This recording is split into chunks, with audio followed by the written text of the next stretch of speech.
Friends, good evening to everyone. Today I am going to discuss about some of the basic concepts of core data.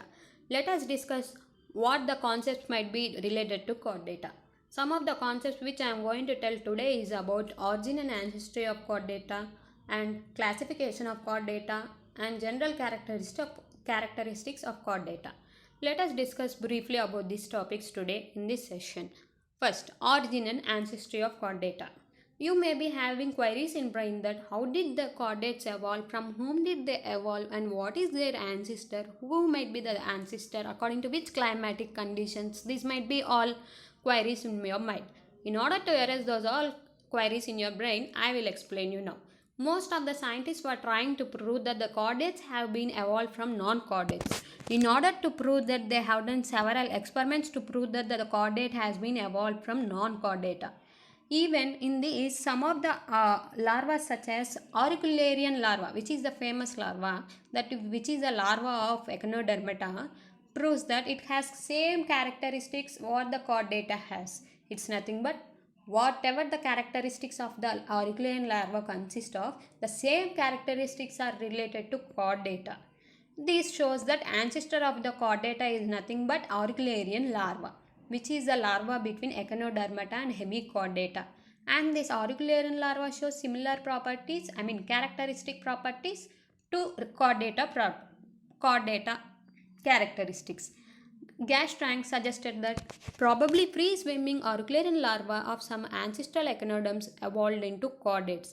Gastrang, who is a famous scientist, he has said that the free-swimming auricularian larva is similar to the chordata in its characteristics. It undergoes pedogenesis instead of undergoing metamorphosis in order to elongate its life. It's nothing but, what do you mean by pedogenesis? Pedogenesis is nothing but it's creating or destroying the soil organic matter. Metamorphosis means growth and rapid changes that occurs in development of body and its biological activities. It undergoes pedogenesis instead of undergoing metamorphosis, and it reproduces sexually. Most of the scientists, that is nothing but zoologists, biologists, they are trying to say that the deuterostome of line of chordate evolution, that is nothing but deuterostoma line of chordate evolution, it's nothing but that the chordate that which evolves from non-chordate consists of deuterostome property, that is nothing but that the opening blastophore opening might be a anus opening. In that way they have said the earliest traces of vertebrates have been found in the rocks of late Cambrian and Ordovician. It's nothing but these two periods and the remaining two periods are related to Paleozoic era, which comes under Paleozoic era, Cambrian, Ordovician, Silurian, Devonian. These all are the periods that comes under the common era, that is nothing but Paleozoic era. In this, each of the class of vertebrata goes under certain period and the rapid changes take place and evolve according to the suitable environmental conditions. Now I am going to discuss some of the major subdivisions of phylum Chordata. Phylum Chordata is rather a heterogeneous assemblage of groups which differ widely from one another, shows various degrees of relationship to each other. In this though the chordata consists of different type of species, it says that it is a heterogeneous group. Even though it differs in their properties, they differ in their characteristic features, but they consist of a same theme. That's nothing but they consist of which are similar little bit one another, but they show degrees of relationship each to other. That's nothing but though they consist of different characteristics or though they consist of different types of habits, but they able to be survive according to their habitat conditions. According to their daily functions, they are able to survive even with other animals in the habitat. Those are nothing but they are divided into four classes. That's nothing but Hemichordata, Urochordata, Cephalochordata, Vertebrata. Hemichordata. Hemi is nothing but half. Chordata is nothing but cord. Urochordata. Uro is nothing but tail. Chordata is nothing but cord. Cephalochordata is head. Chordata is nothing but cord. Vertebrata means backbone. Let us know first about Hemichordata. In this Hemichordata, hemi itself says that half and chordata itself says cord. In this, it has been traditionally proved that these are the lowest chordates. In order that some of the co-workers has been even said that stomochord arises. Stomochord is formed from its mouth, so hence they are considered as hemichordates. Urochordate. In this urochordate, tail chord, it includes three classes. It's nothing but Larvaceae, Acidaceae, Thalaceae. Cephalochordata. In this cephalochordata, it consists of single class. In this, that is Leptocardae. In vertebrates, it consists of 9 classes such as Ostracodermy, Placodermy, Osteocythys, Chondrocythys, Mammalia, amphibians, reptiles, aves, mammals. Like this, it's go on. Like this, the classes, 9 classes will be present. Cyclostomata. Now let me discuss about protochordata and urochordata.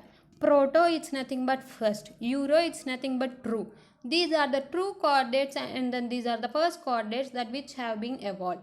In this, they plays a main role. In this, protochordata is also known as acraniata. Urochordata is known as craniata. First, cranium is nothing but skull. The protochordata, that which consists of a head without that which lacks a head and skull, is known as acraniata. Craniata is nothing but which consists of an head and skull, that is urochordata. In this, acraniata and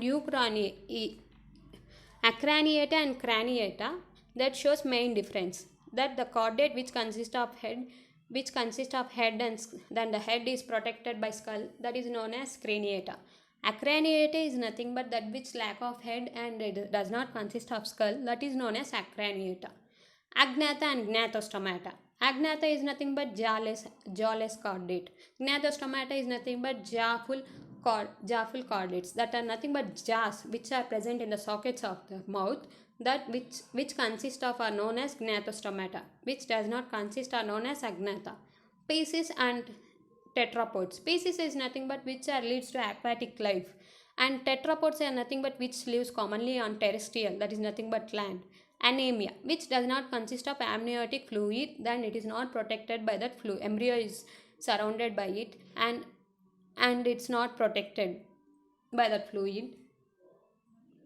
In this, anemia is nothing but where the chordata does not contain the amniotic fluid and not even surrounded by amniotic fluid, and in order to protect the body, as the absence of amniotic fluid occurs, it is known as anemia.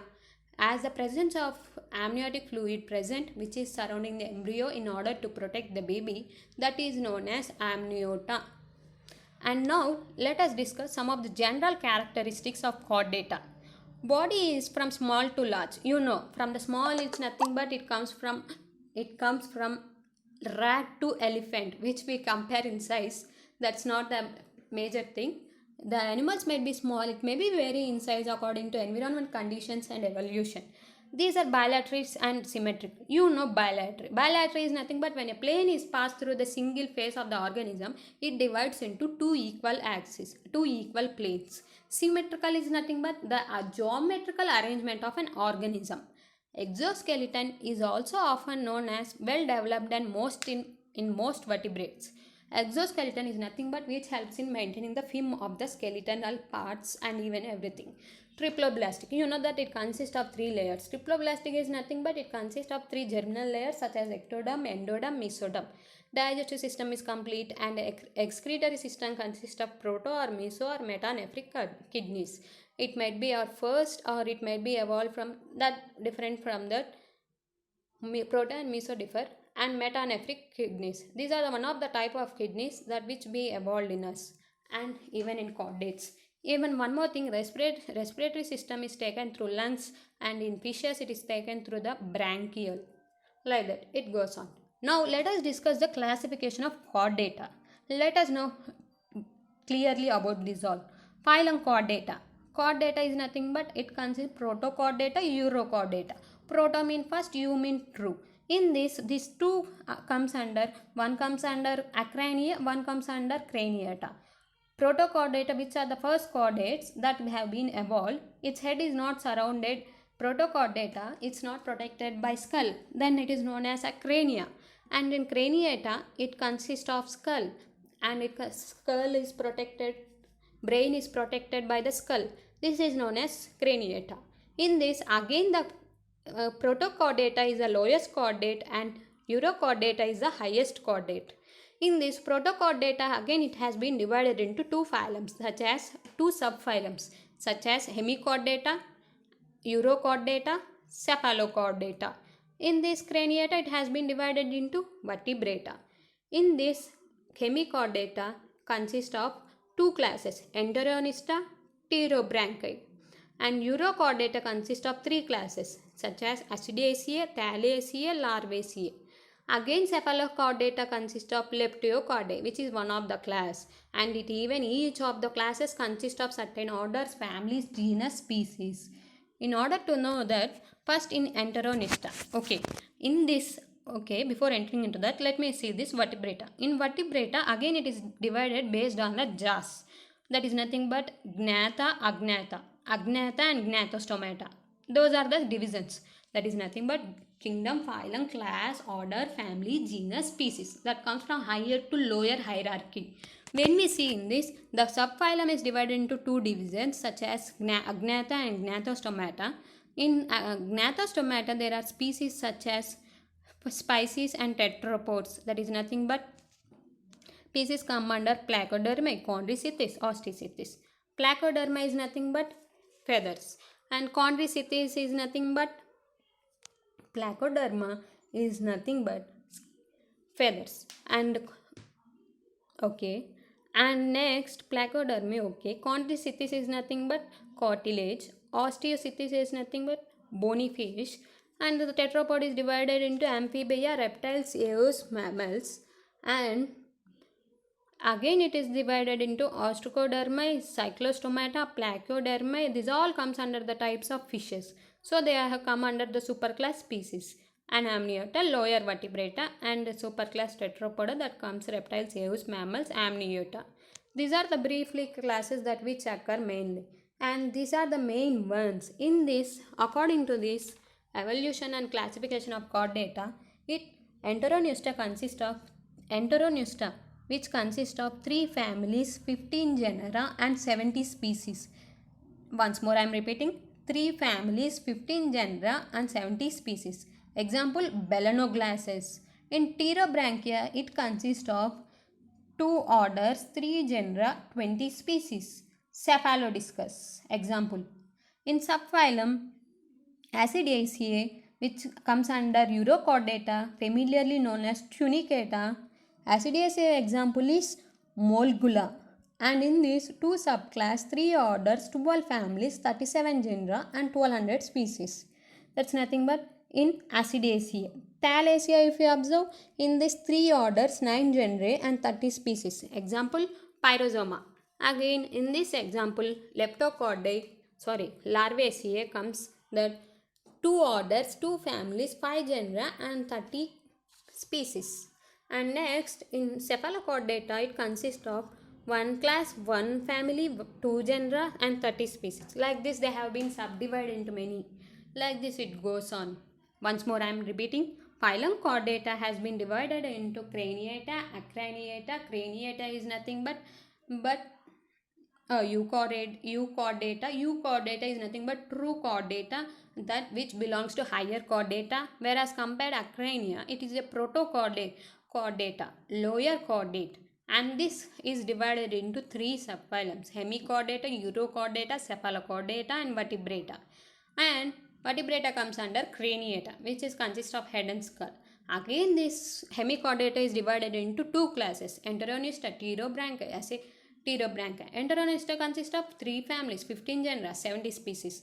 Again, in that is example Belanoglasses. Pterobranchia is nothing but that which consists of an 2 genus, 2 orders, 3 genera and 20 species. That comes under Pterobranchia. 2 orders, 3 genera, 20 species. And in Acidiaceae, that which comes under Urochordata, Acidiaceae, Thalaceae, Larvaceae, consists of these types: 2 subclass, 3 orders, 12 families, 37 genera and 1200 species. Example, Molgula. In Thalaceae, 3 orders, 9 genera and 30 species. Pyrosoma. And in Larvaceae, it comes under Oceopleura. That's nothing but it consists of in 2 orders, 2 families, 5 genera and 30 species. Like this it goes on. In Cephalochordata, it consists of 1 class, Leptochordae. It consists of numerous gill slits and even it helps in burrowing. And in this, 1 class, 1 family, 2 genera and 30 species. Like this it goes on dividing. And again Osteodermy, Cyclostomata, Placodermy, Chondrichthyes, Osteichthyes comes under Anamniota. Anamniota, which does not consist of amniotic fluid, which are not protected the embryo. And even tetrapods, Amphibia, Reptilia, Eus, mammals. Those are known as Amniota, which consist of higher vertebrates and they are protected. They consist of skull and they are even protected by amniotic fluid, that which during embryonic stage, in order to prevent injuries or anything. I hope you all have understood this topic. Thank you, and please click subscribe to my new channel if you are interested in this all topics to listen. I hope you all understood this topic. Thank you.